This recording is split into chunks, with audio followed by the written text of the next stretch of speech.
बूंदे बेरहम है, उनको ये वहम है।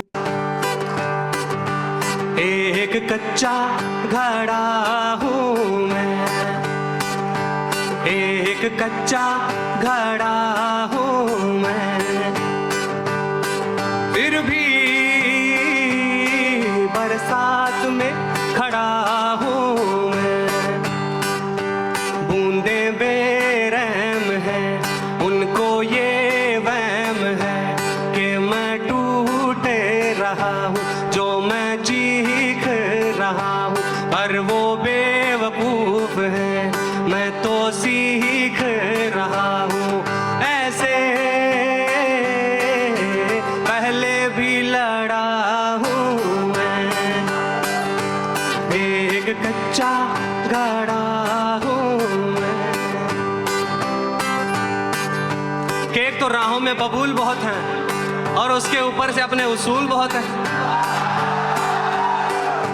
कि एक तो राहों में बबूल बहुत हैं, उसके ऊपर से अपने उसूल बहुत हैं, और उसके ऊपर से सब टोकते रहते हैं कि राहगीर भाई उधर जाओ, उधर फूल बहुत है। ये जो खिसक खिसक के मैं आगे जा रहा हूँ, ये जो फिसल फिसल के मैं पीछे आ रहा हूँ, ये जो पिघल पिघल के मैं बहता जा रहा हूँ, ये जो सिसक सिसक के मैं आहें भर रहा हूँ।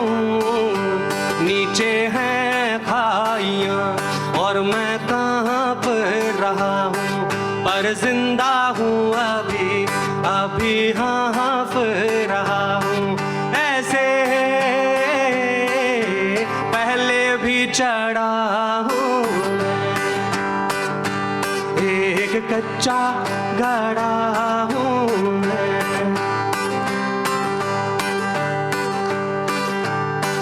के हाथ में गिटार है और पीठ पे बस्ता है, हाथ में गिटार है और पीठ पे बस्ता है, जूतों में कंकड़ है और लंबा रास्ता है। और भाई जब बुरे दिन थे तो कांटों ने भी मजे लिए, जब बुरे दिन थे तो कांटों ने भी मजे लिए, अब महंगे जूतों से रौंद उनको राहगीर हंसता है। दिन सबके बदलते हैं। और भाई आती होगी लोगों को कॉफी और किताबों की याद, आती होगी लोगों को कॉफी और किताबों की याद। भाई मुझे तो पेड़ याद आते हैं जब सावन बरसता है। और ये कुछ लाइनें जो मुझे पता है कि हम सब ने कहीं ना कहीं जरूर महसूस की हैं। ये जो हंस रही है दुनिया मेरी नाकामियों पे ताने कस रही है दुनिया मेरी नादानियों पे, पर मैं काम कर रहा हूँ। मेरी सारी खामियों पे कल ये मारेंगे ताली, मेरी कहानियों पे कल जो बदलेगी हवा, ये सारे शर्माएंगे हमारे अपने हो कह के, ये बाहें गरमाएंगे। क्योंकि जिद्दी बड़ा हूँ मैं, एक कच्चा घड़ा हूँ मैं। और ये हम सब के लिए, और अगर दिल तक पहुंचता है तो तालियां बजाना, कि हम वो हैं जो किस्मत के चांटों के शोर पे नाचते हैं, कि हम वो हैं जो किस्मत के चांटों के शोर पे नाचते हैं, और जितनी जोर का चांटा हम उतनी जोर से नाचते हैं। Thank you.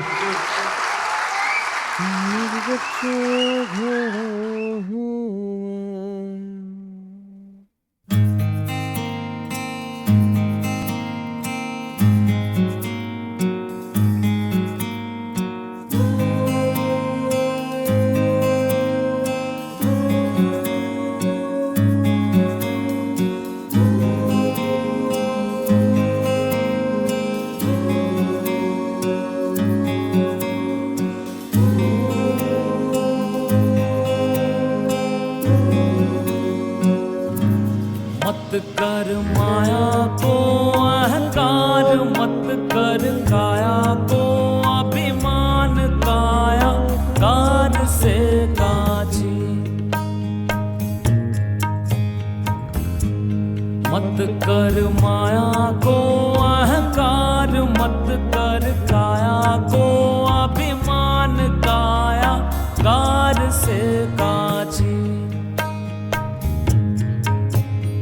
Very good evening वो भाई, वेरी गुड काया इवनिंग। गान की हाल से चाल? काछीर जैसे ओसरा मोती, झोंका पवन का बढ़िया लग हो। जाए, झपका पवन का लग जाए, काया धूल हो जासी, काया तेरी धूल हो जासी। वेरी गुड इवनिंग मेरे दोस्तों, क्या हाल चाल हैं आप सभी के? बढ़िया हो, मस्त मौज बहार।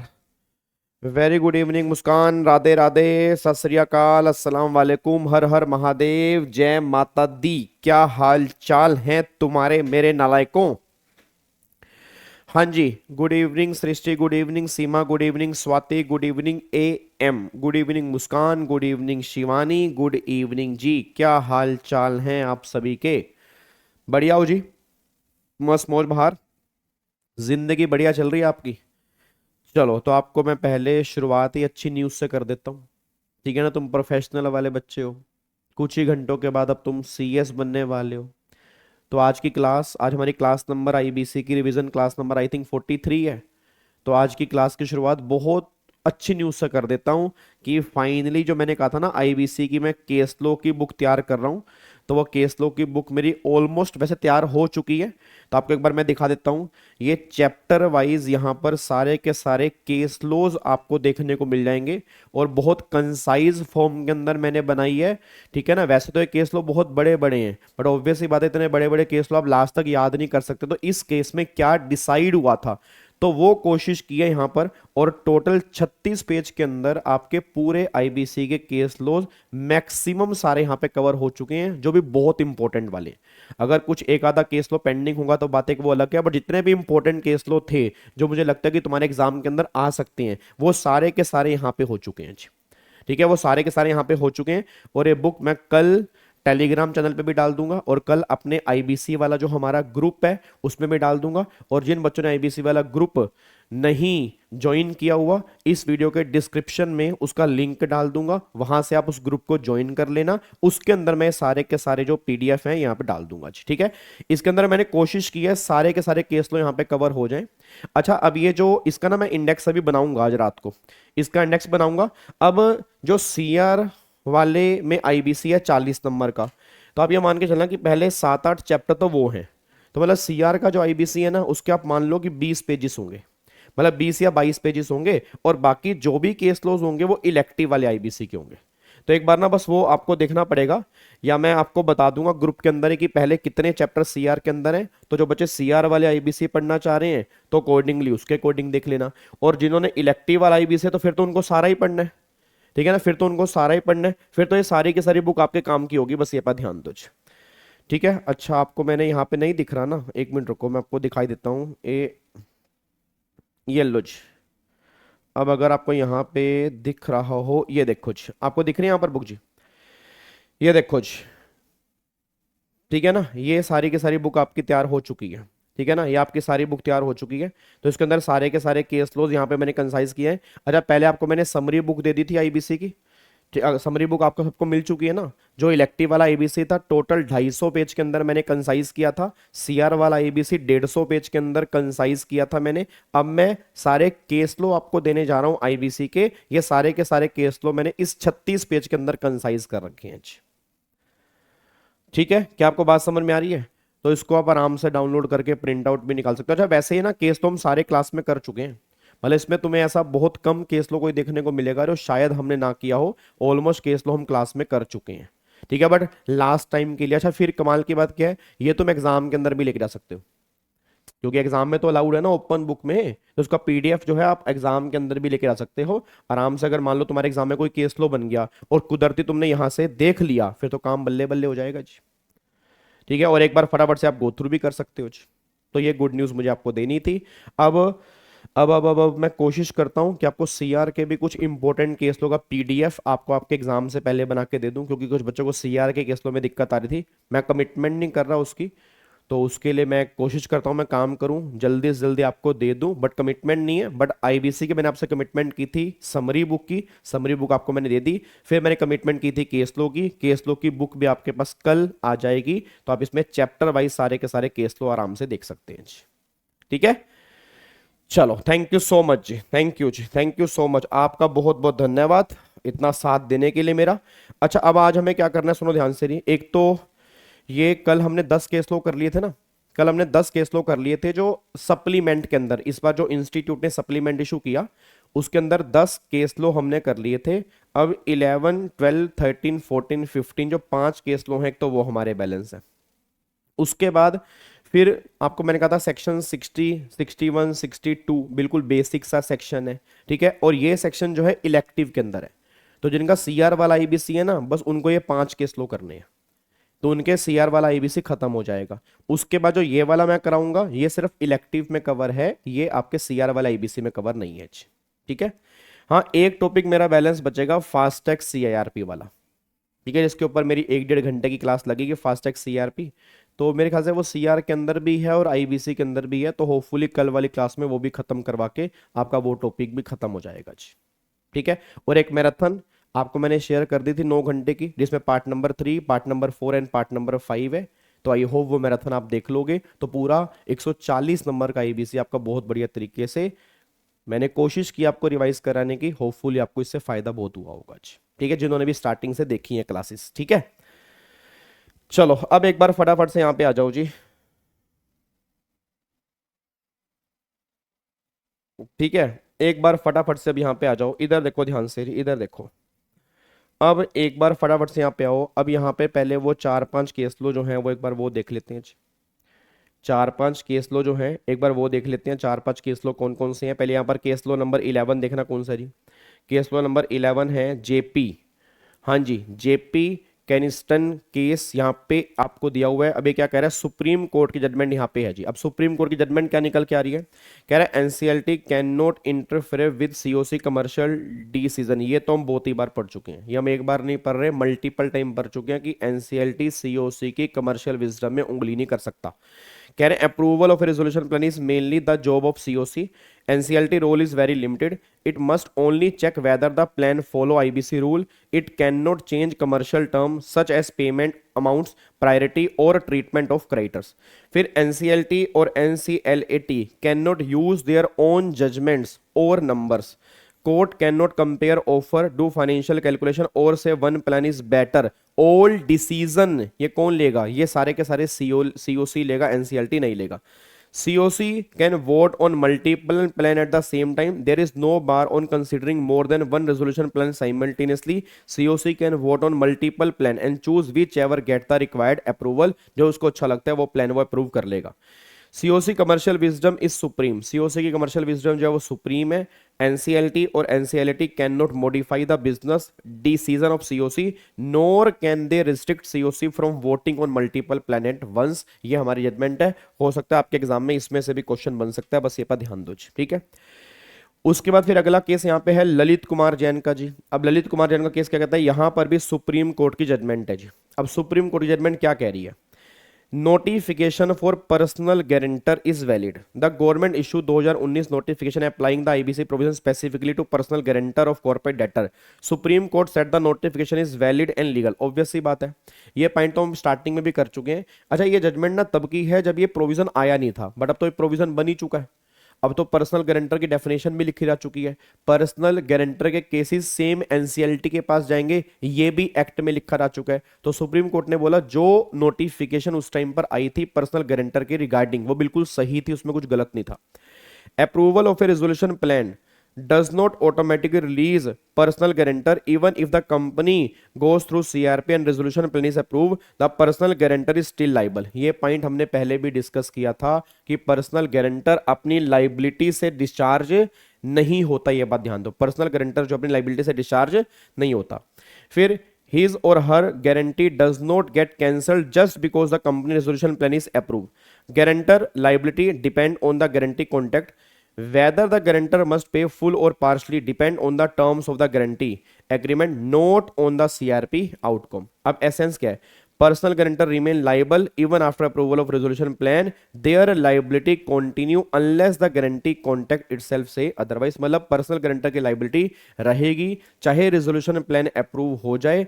कंपनी की मतलब कंपनी की लाइबिलिटी डिस्चार्ज हो सकती है, बट इट डजंट मीन कि गारंटर की लाइबिलिटी भी डिस्चार्ज हो जाएगी जी। उसके बाद घनश्याम मिश्रा का केस है जी। Government dues are also cover under IBC.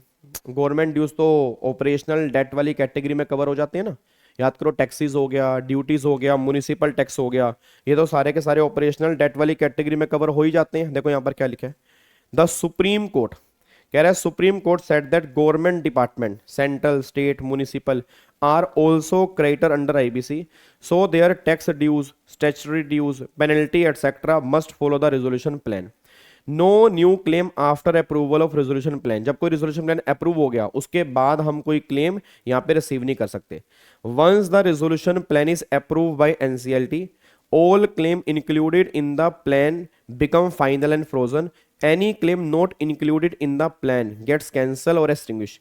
No department or person can later file a new demand or start a new case. The protest the successful resolution applicant from unexpected or surprise claim. Resolution plan is binding on every, जो भी resolution plan होगा वो सबके ऊपर binding है जी।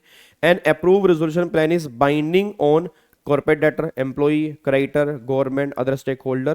Everyone must follow the approved resolution plan. Nobody can go against it. ये बातें भी हम, अच्छा आपको लग रहा है ये सारी बातें हमने पहले डिस्कस की हुई हैं, ये कोई नए केस लो नहीं है। अब जो जिस बच्चे ने स्टार्टिंग से रिवीजन क्लास की है, अगर आप चेक करो सेक्शन 30, 31, ये सारी बातें हमने उसके अंदर डिस्कस की थी कि जो रेजोल्यूशन प्लान जो होते हैं वो सबके ऊपर बाइंडिंग होते हैं, वो सबको मानने जरूरी होते हैं, और जो गवर्नमेंट के ड्यूज होते हैं वो भी डेट वाली कैटेगरी में आ जाते हैं जी। तो गवर्नमेंट जो है वो भी क्रेडिटर वाली कैटेगरी में आती है और ऑपरेशनल क्रेडिटर वाली कैटेगरी में आती है नॉर्मल केस में, जो उनके टैक्सेस होते हैं जी। उसके बाद देखो नेक्स्ट पॉइंट फिर क्या निकल के आ रहा है। नेक्स्ट जजमेंट जो है वो यहाँ पे आ रही है जी। नेक्स्ट जजमेंट यहाँ पर क्या है जी, वो है जी वबिलिटी fine properties private limited versus ROC Mumbai. अब क्या जजमेंट है, व्हाट हैपन, इस केस में क्या हुआ। The company name was remove from the ROC, company का नाम आरओसी से हटा दिया। The company file A case before NCLT asking for restore. NCLT restore the company but also impose a heavy cost 5 lakh रुपए की उसके ऊपर पेनल्टी लगा दी एक तरह से। Company appeal against the cost before NCLAT. What did NCLAT find? NCLAT said that NCLT order was unclear and incomplete. जो NCLT ने order पास किया वो unclear और incomplete है। Important detail were missing. The date of strike off was not mentioned. ठीक है। Without the date, NCLT cannot decide whether the appeal under section 252 was filed within 3 years or not. NCLT did not explain why restoration was allowed. ठीक है। NCLT also did not explain such huge cost 5 lakh रुपए क्यों impose की गई। None of the condition required under 252 were examined by the NCLT. The NCLT passed the order without proper reasoning or checking the legal requirement. फिर NCLAT ने क्या किया, NCLAT cancel मतलब set aside NCLT order and set back the case back to NCLT, और NCLT must now check whether the appeal was filed within time। पहले क्या उसने appeal with in time file की है। Verify if restoration condition 252 was satisfied. Give proper reasoner for any cost. उसने 5 लाख रुपए लगाए तो क्यों लगाए। All the must be done after hearing both party properly. ये सब कुछ दोनों को सुनने के बाद तब जाके NCLT पास करेगा, और फिर NCLAT के पास दोबारा आप आ सकते हो अगर आपको लगता है सही नहीं है। आई थिंक मुझे लग रहा है ये हमने रेगुलर बैच में डिस्कस किया था, जब हमने वाइंडिंग अप वाला चैप्टर किया था, स्ट्राइक ऑफ वाला चैप्टर किया था, उसके अंदर एक केस लो था आपके मॉड्यूल में। अच्छा मॉड्यूल में से ही कर रहे हैं वैसे तो, मॉड्यूल के अंदर भी ये केस लो शायद दिया हुआ है। मतलब मेरे को ऐसा ध्यान आ रहा है कि रेगुलर बैच के अंदर भी ये पॉइंट हमने डिस्कस किया था। अब आगे देखो जी, अगली जजमेंट जो है वो SBI versus ML Jalan and others. This case discuss whether a successful resolution applicant can change और withdraw their resolution plan after it has been approved by COC but before approval of NCLT. COC ने okay कर दिया, NCLT ने अभी यहां पे okay नहीं किया। सीओसी ने ओके कर दिया, एनसीएलटी ने अभी तक ओके नहीं किया, और रेजोल्यूशन एप्लीकेंट इसको चेंज करना चाहता है, विड्रॉ करना चाहता है, क्या वो कर सकता है। To answer this supreme court relied on a previous judgment, जो उन्होंने जजमेंट पास किया सन 2022 में। उन्होंने बोला once resolution plan is approve by COC it become final, क्योंकि सीओसी की कमर्शियल विजडम होती है। As soon as the COC approve a resolution plan and send it to NCLT, the plan become binding on both. Binding हो गया किस पे? COC and resolution applicant. Resolution applicant cannot withdraw or modify the plan after submission. The resolution applicant cannot say later, I want to change my offer, I want to reduce the amount, I want to withdraw my plan. IBC does not allow any change अगर COC ने उस plan को approve कर दिया उसके बाद. NCLT also has no power to allow changes. NCLT के पास भी पावर नहीं है क्योंकि NCLT COC की कमर्शियल विजडम के बेस पे काम करता है. तो even NCLT can not permit modification, withdrawal और any amendment in the plan. After NCLT approve the plan, it become binding on everyone. Under section 31(1) of IBC, once the NCLT give approval, the plan become final and binding on corporate debtor, COC, government, employee, creditors, all stakeholders. There is no scope for changing any term thereafter. Purpose of इस rule का purpose क्या है? Prevent delay, maintain certainty in insolvency process, to avoid misuse where applicant change offer after seeing market condition. मतलब ये नहीं क्या बार बार change कर रहे हो कि मार्केट में कंडीशन चेंज होगी, अब मेरे को कम प्राइस देना है, मेरे को ज्यादा प्राइस देना. अगर एक बार COC ने इसको अप्रूव कर दिया, आपको मैंने उस टाइम भी कहा था NCLT is just like a president. आप ये मान लो NCLT is just like a president. अब प्रेसिडेंट की इंडिया में क्या पावर होती है बताओ? मेन काम तो प्राइम मिनिस्टर का होता है ना यहाँ पे. तो प्राइम मिनिस्टर ने अगर ओके कर दिया तो फिर प्रेसिडेंट को तो साइन ही करनी है. तो वही सेम NCLT है. तो COC ने अगर काम कर दिया तो NCLT उसके अंदर चेंजेस नहीं कर सकता फिर. ठीक है जी. उसके बाद देखो जी, अब यहाँ पे आ रही है लास्ट केस, तो आई थिंक है जी यहाँ पे बैंक ऑफ इंडिया का ये केस है. अब इसमें क्वेश्चन क्या था? When should dispute be decided by arbitration, section 11 SARFAESI, और व्हेन DRT. मतलब सारफेसी में एक सेक्शन 11 है, तो वो कहता है आर्बिट्रेशन, मतलब कब आर्बिट्रेशन डिसाइड करेगा किसी डिस्प्यूट को, कब DRT डिसाइड करेगा. सुप्रीम कोर्ट ने क्लैरिफाई किया कि सेक्शन 11 सारफेसी का कहां पे काम करता है. सुप्रीम कोर्ट ने कहा जी, Section 11 says if there is a dispute about securitization, reconstruction, non-payment of dues between bank, financial institution, ARC or qualified buyer, the dispute must be solved through arbitration or conciliation. DRT यहाँ पे नहीं आएगा. And the law treat it as if an arbitration agreement already exists, even if no written clause exists. Supreme court का conclusion क्या है? Section 11 apply only to certain dispute. कहां कहां पे? It apply only to dispute about securitisation, reconstruction, non payment of dues, and only if the party involve are bank, financial institution, ARC or qualified buyer. Two condition must be satisfied अगर तुम्हें SARFAESI के अंदर जाना है. The section 11 must be true, parties must be bank, ये होनी चाहिए, और dispute must be related to this. मतलब ये दोनों कंडीशन सेटिस्फाइड होनी जरूरी है. अगर दोनों कंडीशन सेटिस्फाइड है तो DRT यहाँ पे नहीं आएगा. अगर यहाँ पे कंडीशन सेटिस्फाइड नहीं है तो केस फिर DRT के पास चला जाएगा. Non payment of any amount due is very broad. The term is interpreted widely. It includes direct non payment by borrower, indirect default, third party default that ultimately caused due to remain unpaid. So many types of dispute involving unpaid amount will fall under section 11. तो जो non payment का point है तो government ने बोला ये बहुत wide है, तो अगर किसी भी तरह से वो पॉइंट इससे कनेक्टेड है तो वहां पर सेक्शन 11 लगेगा. If one bank become a borrower, section 11 will not apply.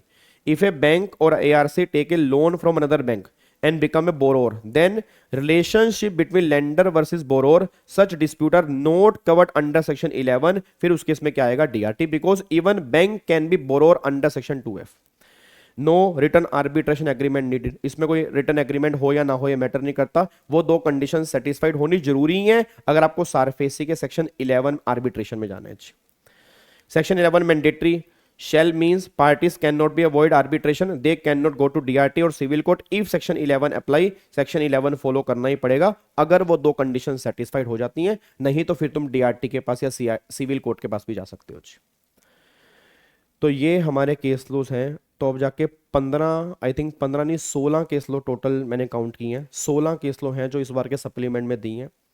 और आप ये मान के चलो कि कम से कम मैं उम्मीद करता हूँ 2 से 3 केस लो आपको जरूर देखने को मिलेंगे, चाहे वो CR के अंदर मिले चाहे वो IBC के अंदर मिले. जब पेपर हॉल से बाहर आओगे आप ये जरूर एश्योर करके बाहर आओगे कि हाँ इनमें से 2-3 केस लो आए हैं. इनमें से इंपॉर्टेंट कौन से हैं? सारे इंपॉर्टेंट हैं, इसको आप स्किप नहीं कर सकते क्योंकि जो इंस्टीट्यूट ने अलग से दे दिए कि भाई ये 16 केस लो हैं तो उनको तो पी के जाओ. वो तो चाहे तुम एग्जाम हॉल से 2-3 घंटे पहले भी अगर तुम्हारे पास पढ़ने का टाइम होगा ना, इन 16 केस लो को 2-3 बार पढ़ के जाना चाहिए, क्योंकि इसमें से कंफर्म पेपर बनने की उम्मीद पक्का पक्का होती है जी।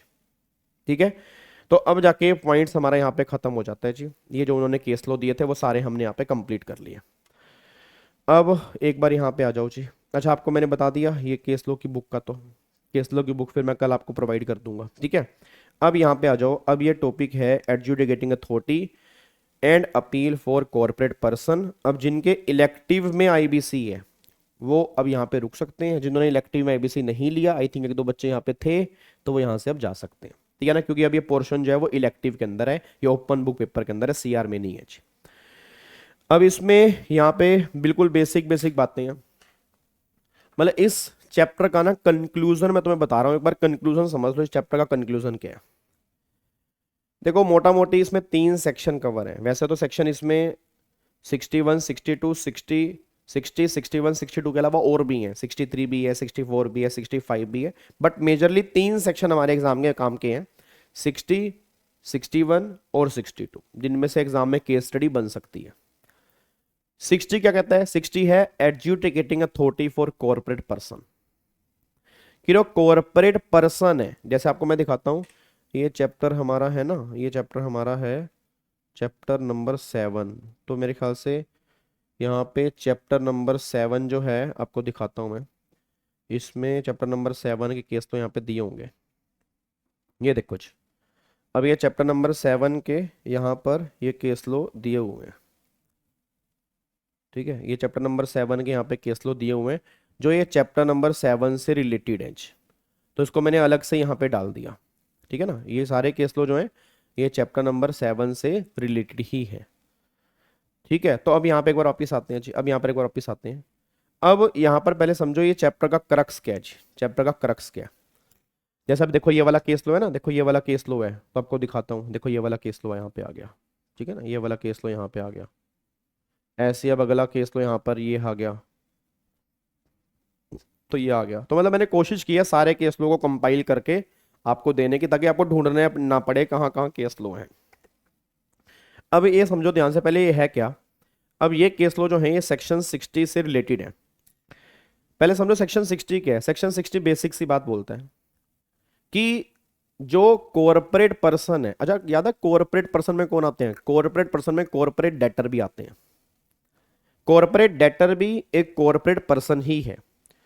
तो उसने बोला जो कॉर्पोरेट पर्सन है उसकी एडजुडिकेटिंग अथॉरिटी कौन है, सेक्शन 60 कहता है उसकी बात करता है। और सेक्शन 60 तुम्हें पहले से पता है, ये बात हम पहले भी डिस्कस कर चुके हैं कि जो कॉर्पोरेट पर्सन है उसकी एडजुडिकेटिंग अथॉरिटी जो है वो एनसीएलटी है।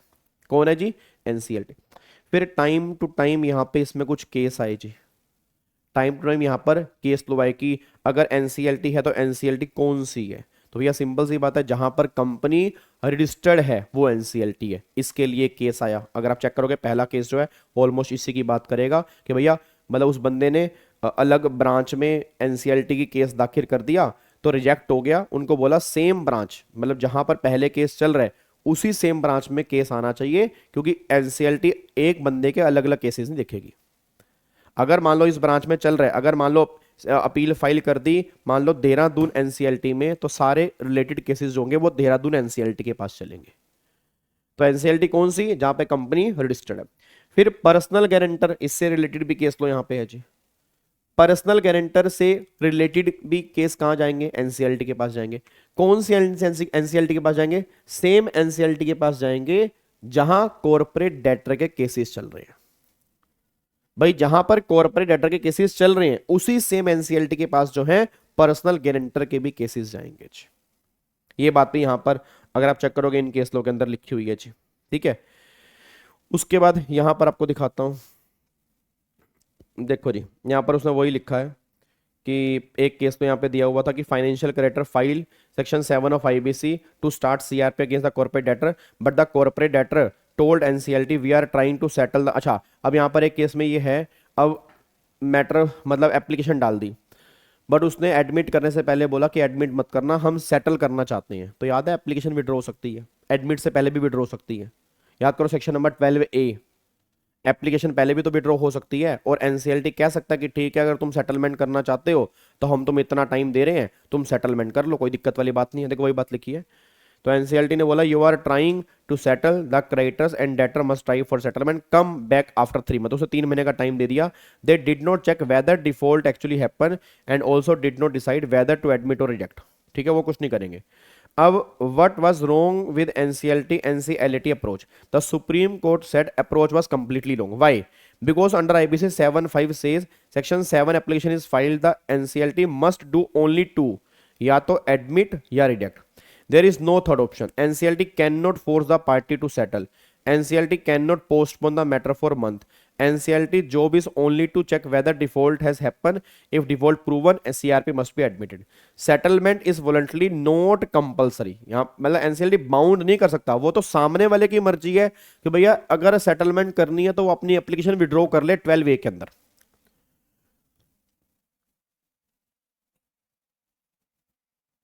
ठीक है जी। तो जो हमने 12A पढ़ा था, तो 12A में जो है वो पावर किसको है? जिसने एप्लीकेशन डाली है। एनसीएलटी नहीं बाउंड कर सकता कि आप सेटलमेंट करो फिर आना 3 महीने के बाद, ये कोई एनसीएलटी के पास नहीं है, क्योंकि उसको विद इन टाइम केस खत्म भी करना है।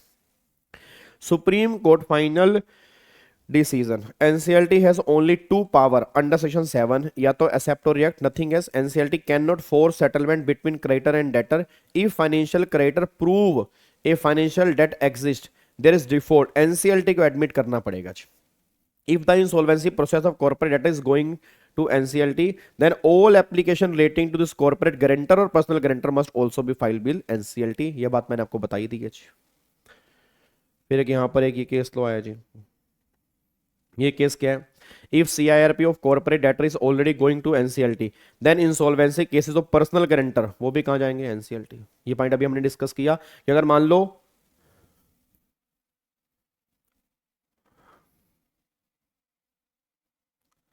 Sir we need 1 marathon, sorry भाई मैराथन तो नहीं हो सकती है। आप अरे नालायक, मैराथन अगर मेरे को मैराथन ही लेनी होती फिर मैं क्यों 42 घंटे लगाता है? फिर तो मैं 12 घंटे में काम खत्म कर देता। अब मैराथन मतलब आप ये चाह रहे हो कि 44 घंटे लगाने के बाद 12 घंटे और लगा जाए इसके ऊपर? वो तो पॉसिबल नहीं होगा। सीआर की रिवीजन के लिए ऑलरेडी यूट्यूब पे मैराथन डली हुई है। ठीक है, अगर आप प्लेलिस्ट में जाओगे ना ऑलरेडी मैराथन डली हुई है। बाकी मैं कोशिश करता हूं जो इंपॉर्टेंट केस लो हैं सीआर के वो मैं लेने की कोशिश करता हूं। आप समझो, फिर अगर मैराथन ही लेनी थी ना फिर 44 घंटे लगाने की रिक्वायरमेंट नहीं थी, फिर तो मैं मैराथन लेता, फिर हम सबके 44 घंटे बच जाते। फिर तो मतलब अगर फिर हम 44 घंटे लगाए हैं तो फिर फायदा क्या उस चीज का?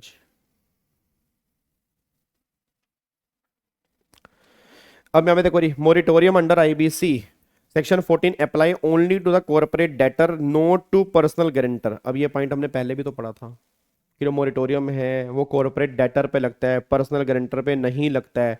पर्सनल गारंटर की लायबिलिटी डिसॉल्व नहीं होती है, सिर्फ कॉर्पोरेट डेटर जो है वो डिस्चार्ज होता है अपनी लायबिलिटी से।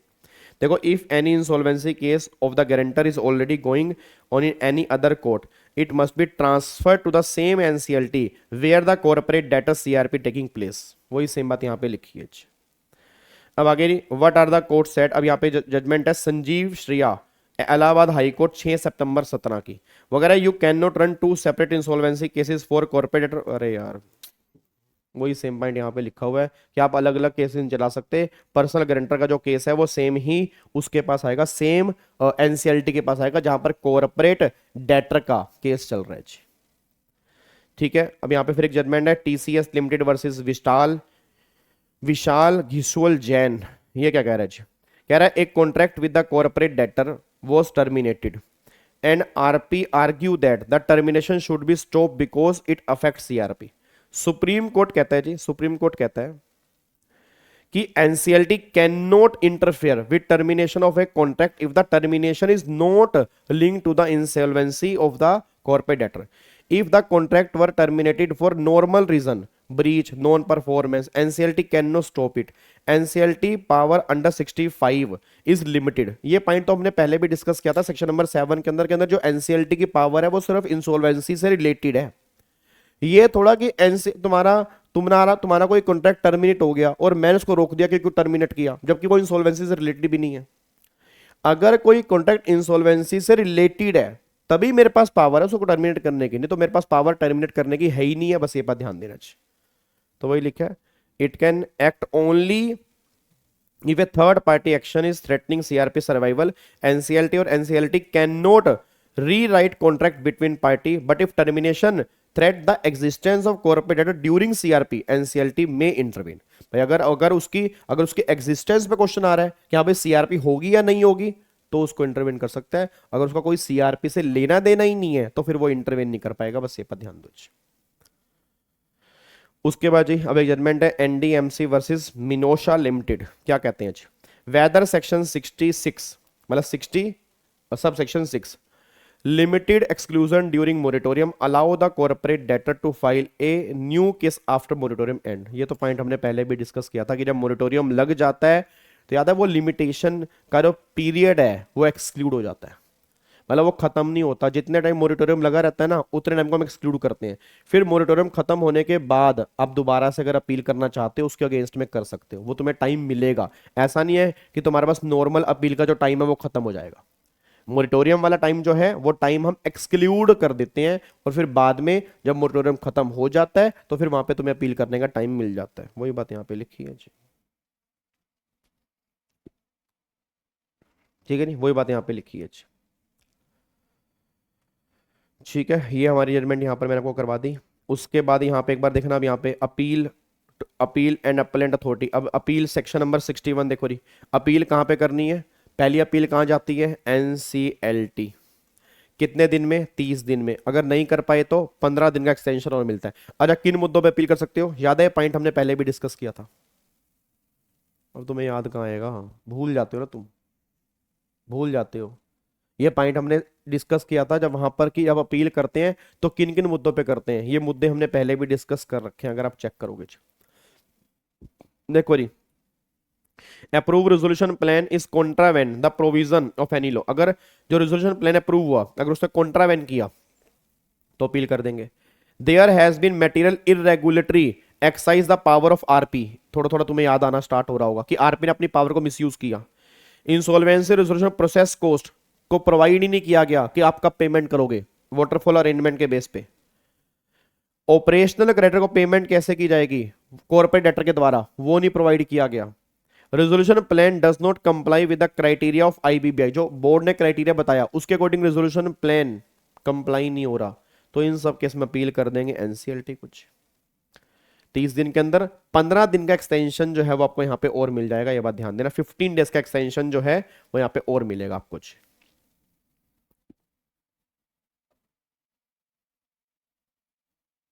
ठीक है जी। An appeal against a liquidation order passed under 33 of the Insolvency Bankruptcy Code may be filed on the ground of material irregularity or fraud committed in relation to such liquidation order। मतलब जो liquidation order पास हुआ उसके against भी आप यहाँ पे appeal file कर सकते हो। जो सेक्शन 33 में लिक्विडेशन ऑर्डर पास हुआ अगर वो सही तरीके से पास नहीं हुआ तो उसके अगेंस्ट भी अपील यहाँ पे आ सकती है। अब अगर मान लो एनसीएलटी के पास चली गई, अच्छा पहली अपील जाएगी एनसीएलटी, फिर अपील कहां जाएगी, एनसीएलएटी के पास जाएगी। ठीक है ना। अपीलेंट अथॉरिटी जो है वो हमारी कौन सी है, वो हमारी है एनसीएलएटी। एडजुडिकेटिंग अथॉरिटी सेक्शन 60 के बेस पे कौन सी है, एनसीएलटी है। तो एनसीएलटी सेक्शन 60, एनसीएलएटी 61। और अगर यहां बात नहीं बनेगी तो सेक्शन नंबर 62 में सुप्रीम कोर्ट के पास जाओगे, 45 दिन का टाइम है। नई बात बनी 15 दिन का तुम्हें एक्सटेंशन और मिल जाएगा। अब देखो पहला एनसीएलटी, फिर एनसीएलटी से एनसीएलएटी 30 दिन 15 दिन, और अगर यहाँ बात नहीं बनी तो फिर यहाँ पर सुप्रीम कोर्ट जाएगा जी, और यहाँ पर 45 दिन प्लस में 15 दिन की एक्सटेंशन आपको और मिलेगी। क्या बात समझ में आ रही है। तो ये अपील करने का ना प्रोसेस है आईबीसी में, या आईबीसी के अंदर है। बट अगर क्वेश्चन बना तो ऑब्वियस सी बात है इसको याद तो करना नहीं, आपको दिमाग में होना चाहिए। आप इसकी बुक ओपन करके भी आपको लिख सकते हो, इसमें कोई दिक्कत वाली बात नहीं है। ठीक है। अब यहाँ पे उसने दे रखा है कि क्या जुरिस्डिक्शन है, वही देखो लोकेशन अगर न्यू दिल्ली है तो उसकी जुडिशियल बेंच, ऐसे अहमदाबाद की जुरिस्डिक्शन बेंच, बट ये हमारे काम का नहीं है। ये प्रैक्टिकली जब आप काम करोगे ऑफिस में जाके तब देखना पड़ेगा कि इसकी जुरिस्डिक्शन बेंच कहाँ कहाँ पे है, मतलब कहाँ कहाँ पे अपील हम कर सकते हैं। ये उन्होंने उसके एड्रेस दे रखे हैं कि हाँ अगर यहाँ पे है तो फिर यहाँ पे आप कर सकते हो, यहाँ पे है तो यहाँ कर सकते हो। मतलब जुरिस्डिक्शन बेंच उस एरिया की कौन कौन सी है यहाँ पे हम अपील फाइल कर सकते हैं। तो ये पॉइंट आपका यहाँ पे निकल के आ रहा है। तो ये हमारा मैटर था एडजुडिकेटिंग अथॉरिटी वाला कि कहाँ कहाँ पे हम अपील कर सकते हैं, एनसीएलटी, एनसीएलएटी, और फिर यहाँ पर बात हो रही है सुप्रीम कोर्ट की। ठीक है जी। अब यहाँ पर एक टॉपिक में और यहाँ पे हमारा है फास्टैग सीआरपी वाला, तो होपफुल इसको मैं कल वाली क्लास में पैक कर दूंगा। देन जाके ऑलमोस्ट हमारा सारा एबीसी यहाँ पे रिवाइज हो जाएगा। ठीक है, और बुक भी, केस लॉ की बुक भी मैं कल आपकी ग्रुप में ही डाल दूंगा, और इसके बस मैं आज इंडेक्स बना दूंगा, थोड़ा सा आपके लिए हेल्प हो जाएगा कि किस चैप्टर में कहाँ कहाँ पे है, तो इंडेक्स बना दूंगा तो मैं आपके ग्रुप में डाल दूंगा जिसको। ठीक है, आप यहाँ से सारा रिवाइज कर सकते हो। और एक केस लॉ फिर कह रहा हूँ, ये केस लॉ ऑलमोस्ट हमने क्लास में कंप्लीट कर ली है, बट एक बार फिर भी अगर आप एक बार और पढ़ लोगे तो अच्छे तरीके से आपका हो जाएगा। ठीक है, और हाँ एक टॉपिक और आपने कहा था क्रॉस बॉर्डर इंसॉल्वेंसी का, तो मैं उसका लेक्चर भी बहुत जल्दी आपके यूट्यूब पे दे दूंगा। अच्छा ठीक है, मतलब आप ये मान के चलो कि 2-3 क्लास मेरे को यूट्यूब पे और आपको देनी है आईबीसी से रिलेटेड। ठीक है, तो वो बहुत जल्दी मैं कल, एक तो कल ही कर दूंगा फास्टैग सीआरपी की, उसमें खत्म हो जाएगा।